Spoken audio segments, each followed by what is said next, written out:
Hello friends, तो अभी हम लोग जो है आज देखेंगे ओपीसी कंपनी के बारे में। ठीक है, तो ओपीसी कंपनी क्या 1% कंपनी है जो कि सेक्शन 2 सब सेक्शन 62 में आता है। ठीक है, ओपीसी कंपनी अगर नाम का बात करें तो जैसे प्राइवेट कंपनी है तो प्राइवेट कंपनी अपने नाम के आगे क्या लगाता है, प्राइवेट लिमिटेड। जैसे एग्जांपल एबीसी प्राइवेट लिमिटेड।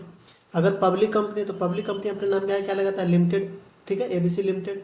उसी तरीके से अगर ओपीसी कंपनी है तो वो अपने आगे क्या लगाता है, तो ओपीसी कंपनी जो है वो लगाता है ABC private limited at the rate bracket में क्या लिखता है, ओपीसी लिखता है। जैसे एग्जांपल यहाँ पे लिए हैं, कोई एबीसी एक कंपनी है, ठीक है, ओपीसी कंपनी है तो एबीसी प्राइवेट लिमिटेड लगाएगा, उसका ब्रैकेट में उसको लिखना पड़ेगा ओपीसी। ओपीसी अगर कंपनी है तो ठीक है। अगर नॉमिनी की बात करें तो इसमें ओनली इंडिविजुअल्स होते हैं। ठीक है, मेंबर और नॉमिनी का, तो ओपीसी कंपनी में एक मेंबर होता है और एक नॉमिनी होता है। ठीक है, जैसे एग्जांपल के लिए यहाँ पे लिखा है जो मेंबर होता है वो पप्पा होता है और नॉमिनी जो होता है बच्चा होता है। एग्जांपल समझने के लिए लिखा है। ठीक है, वही देखिए अगर यहाँ पे दो ओपीसी कंपनी है, ठीक है, तो कोई सिंगल मेंबर जो है वो, जैसे जो इसमें इस ओपीसी 1 में, ओपीसी कंपनी 1 में ही मेंबर है, क्या वो ओपीसी मेंबर 2 में ही मेंबर हो सकता है, ओपीसी कंपनी 2 में? तो नहीं, वो एक ही जगह मेंबर हो सकता है, कोई एक ही ओपीसी में मेंबर हो सकता है। ठीक है, वो दोनों कंपनी में मेंबर नहीं हो सकता है। एक कंपनी में मेंबर और एक कंपनी में नॉमिनी, ये हो सकता है। या फिर दोनों नॉमिनी जो है वो दो दो कंपनी में हो सकता है, दो ओपीसी में एक नॉमिनी हो सकता है, लेकिन दो ओपीसी में सेम मेंबर नहीं हो सकता है। ठीक है, और एक में जैसे इस कंपनी ओपीसी एक है, यहाँ पे क्या है, ये मेंबर है। ओपीसी 2 में जहाँ पे मेंबर है वही क्या है, यहाँ पे नॉमिनी है। तो ये आईसीआई अलाउ करता है कि एक कंपनी में मेंबर तो एक कंपनी में नॉमिनी हो सकता है, फिर दोनों कंपनी में नॉमिनी हो सकते हैं, लेकिन मेंबर आप दोनों कंपनी में नहीं हो सकते, मेंबर को एक ही कंपनी में हो सकते हैं। ठीक है,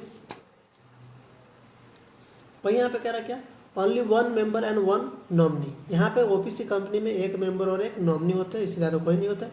अगर लिमिट का बात करें तो ओपीसी कंपनी में जो है वो paid up capital maximum 50 lakh.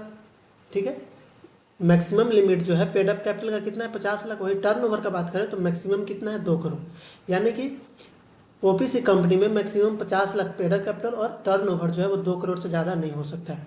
अगर ये दोनों में से कोई एक भी अगर यहाँ पे क्या होता है, ब्रोक होता है, जैसे कि अगर मान लीजिए कि आपका जो पेड अप कैपिटल वो 50 लाख से ज़्यादा हो गया, या तो फिर टर्नओवर जो है वो 2 करोड़ से ज़्यादा हो गया, तो अगर ये दोनों में से कोई भी एक आप क्या करते हैं, ब्रोक करते हैं, तो रूल 6 कहता है कि आपको 6 महीना के अंदर, 6 महीना के अंदर क्या करना है, आपको कंपनी को कन्वर्जन करना होगा। कंपलसरी है कन्वर्जन करना, किस में, तो ओपीसी कंपनी है तो या तो आप प्राइवेट कंपनी में कीजिए या तो फिर पब्लिक कंपनी में कीजिए, लेकिन किसी एक में आपको क्या करना पड़ेगा, कन्वर्ट करना ही पड़ेगा, कंपलसरी है एकदम। जैसे आप टर्नओवर जो है वो 2 करोड़ से ज़्यादा हो गया तो आपको जो है वो क्या करना पड़ेगा, कन्वर्जन करना पड़ेगा प्राइवेट कंपनी या फिर ओपीसी का, प्राइवेट कंपनी या फिर पब्लिक कंपनी में, वो भी 6 महीना के अंदर।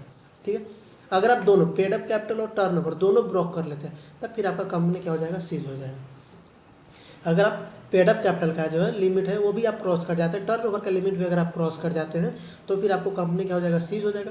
अगर इसमें से कोई एक का लिमिट अगर आप क्रॉस करते हैं तो फिर आपको 6 महीना के अंदर आपको क्या करना पड़ेगा, कंपनी को, ओपीसी कंपनी को कन्वर्ट करना पड़ेगा, या तो प्राइवेट लिमिटेड में कीजिए या तो फिर पब्लिक लिमिटेड में कीजिए। ठीक है, लेकिन किसी न किसी में आपको क्या करना पड़ेगा, कन्वर्जन जरूरी है, कंपलसरी। यहाँ पे देखिए कंपलसरी एकदम लिखा हुआ है।